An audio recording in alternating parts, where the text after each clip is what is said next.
L'enquête sur l'adolescent retrouvé par Chloé piétine dans Demain nous appartient. Lors du précédent épisode, il a caché à sa protectrice avoir des flashbacks. À l'hôpital Saint-Clair, c'est un grand jour pour Julie. Elle fait ses premiers pas en service gynécologie avec Swasik.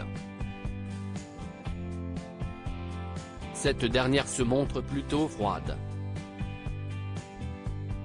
Une femme enceinte les interrompt et déclare vouloir une prescription pour stopper les fausses contractions. Madame Mouchet explique que lors de sa première grossesse, elle avait eu le même problème, or avec le traitement, elle avait pu accoucher à terme. Swasik rétorque qu'elle ne lui donnera rien sans examen. Madame Mouchet cède et la médecin lui annonce qu'elle va accoucher d'ici peu. La jeune femme refuse étant donné que son époux est à Avignon. Swasik est appelé sur un autre cas et laisse Julie s'occuper de la patiente. Elle lui ordonne de l'installer dans une salle d'accouchement et de ne pas la quitter des yeux.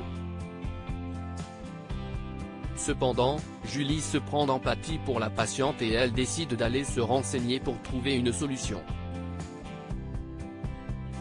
Ni une, ni deux, Madame Mouchet en profite pour s'éclipser. Malheureusement, au moment de monter dans sa voiture, elle s'écroule au sol. Julie propose d'aider pour la transférer dans sa chambre, mais Swasik lui répond sèchement qu'elle en a déjà assez fait. Demain nous appartient épisode du 8 mai dans votre série favorite, Karim informe Chloé de l'avancée de l'enquête sur l'identité de Diego. Il lui explique qu'il a grandi à 7, mais que sa mère est morte d'un cancer et son père est dans le coma. En effet, ce dernier est hospitalisé à la clinique de Sète suite à une tentative de suicide.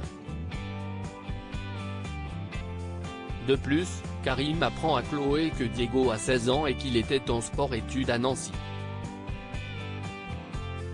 Chloé en déduit qu'il est venu à Sète pour voir son père. Touchée par la vie difficile du garçon, elle se demande comment elle va pouvoir lui annoncer tout cela. Karim lui propose de le faire, mais la directrice d'école préfère s'en charger. Chloé prend son courage à deux mains dans Demain nous appartient et annonce les mauvaises nouvelles à Diego. Ce dernier se demande pourquoi son père a voulu en finir avec la vie. Diego explique être attristé, mais comme il ne se souvient pas de ses parents, cela reste abstrait pour lui. Le garçon commence à paniquer en se demandant ce qu'il va faire. Alex et Chloé le rassurent en lui disant qu'ils ne l'abandonneront pas. Alex pense qu'il devrait d'ailleurs aller chez les Lutti pour raviver sa mémoire.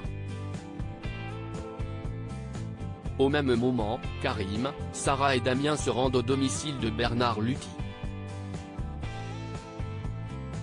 Ils découvrent une porte-fenêtre ouverte et des traces de bagarre. Dans une chambre, Damien retrouve des vêtements d'adolescents ainsi que des boissons énergétiques. Les enquêteurs en déduisent que Diego était chez lui lors de l'hospitalisation de son père et que la course-poursuite a débuté ici. Renaud perd son sang-froid à Marianne est inquiète dans Demain nous appartient. Elle confie à sa fille que Renaud ne lui a donné aucune nouvelle depuis qu'il est parti de la maison. Chloé pointe du doigt que sa mère a joué avec le feu. Marianne souligne qu'elle a dit la vérité à Renaud, ce qui prouve qu'elle ne ressent rien pour Sébastien. Chloé l'incite à mettre les choses au clair avec le procureur. Parallèlement, Raphaël informe son père que Diego est le fils de son expert comptable. Alors qu'il marche dans la rue, Renaud surgit de nulle part et frappe Sébastien au visage. À quelques pas de là, Alex, Chloé et Diego se rendent au domicile des Lutti.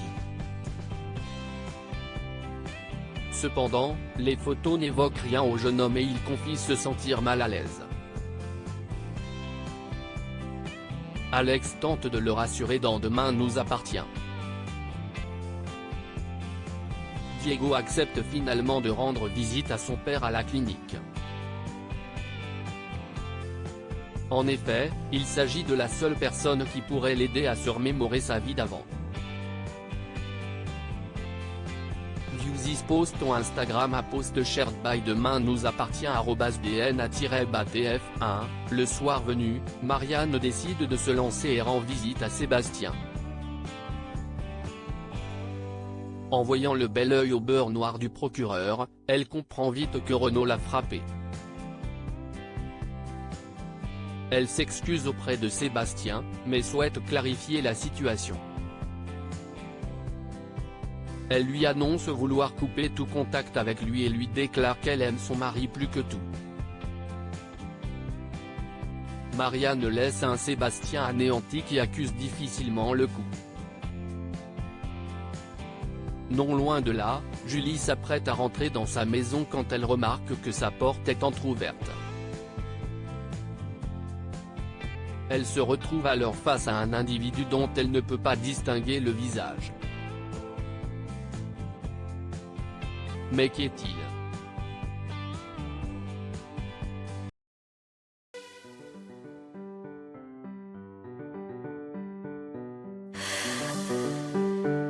The man I love just had